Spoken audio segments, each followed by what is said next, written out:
Hi everybody, this is Rebecca again, and welcome to Unit 3 of Arts and Humanities. This week we're going to discuss morals and ethics. This is two heavy-duty terms, and in some ways they're very difficult terms to define. For example, some people see the study of ethics as just a study of what is right and what is wrong.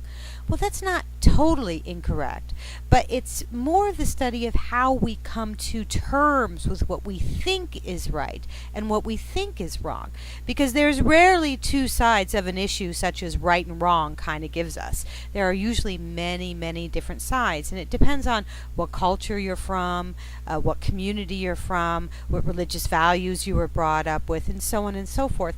Indeed, our social sphere and our social life, how we were raised, in what country, what culture, what religion, is going to have a lot to help determine how we view morality and concepts of right and wrong. And also, personal morality is often very different than public morality or even national morality.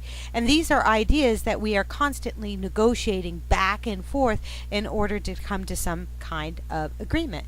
In the end, morality and even ethics is about negotiation, especially on a public level, and certainly about communication. There are many different types of morals. I'm going to give you a brief overview on a few of them, and then we're going to be discussing them more at length in class.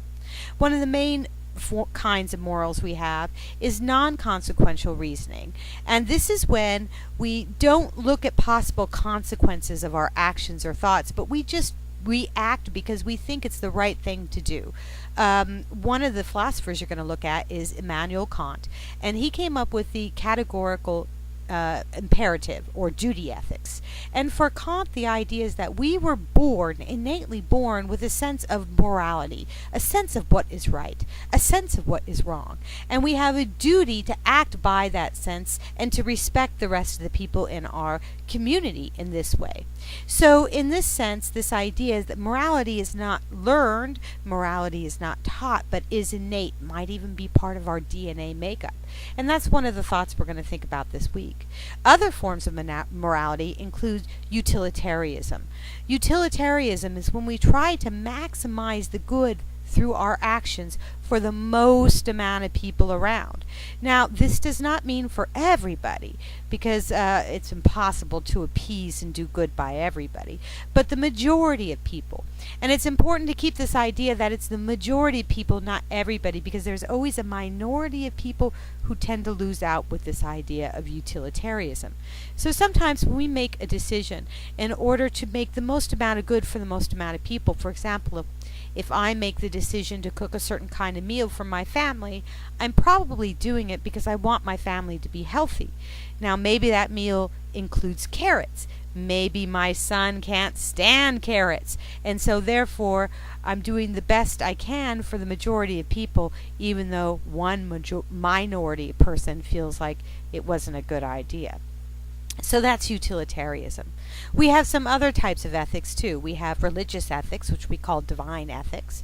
And under divine ethics, we have this idea that a God, not just the Christian God, but because there's many different concepts of gods throughout the world in general, but that we have a God or a deity that has laid down rules and regulations for us to follow, and we follow those rules and regulations, and that is where we gain our ethics. And this is called divine ethics.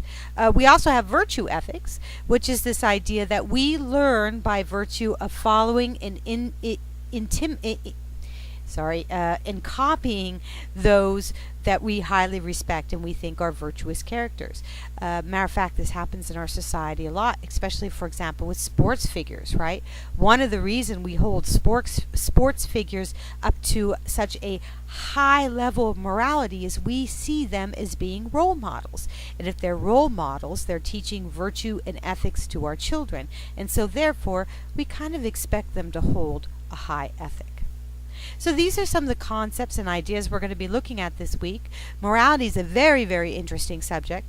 It's also very complicated, but somehow I think that we'll all do a very good job discussing it with each other in the discussion thread, and I hope to see you also in the seminar this week. Otherwise, my dear moral and ethical classmates, have a great week, and I'll see you on the boards. Bye-bye.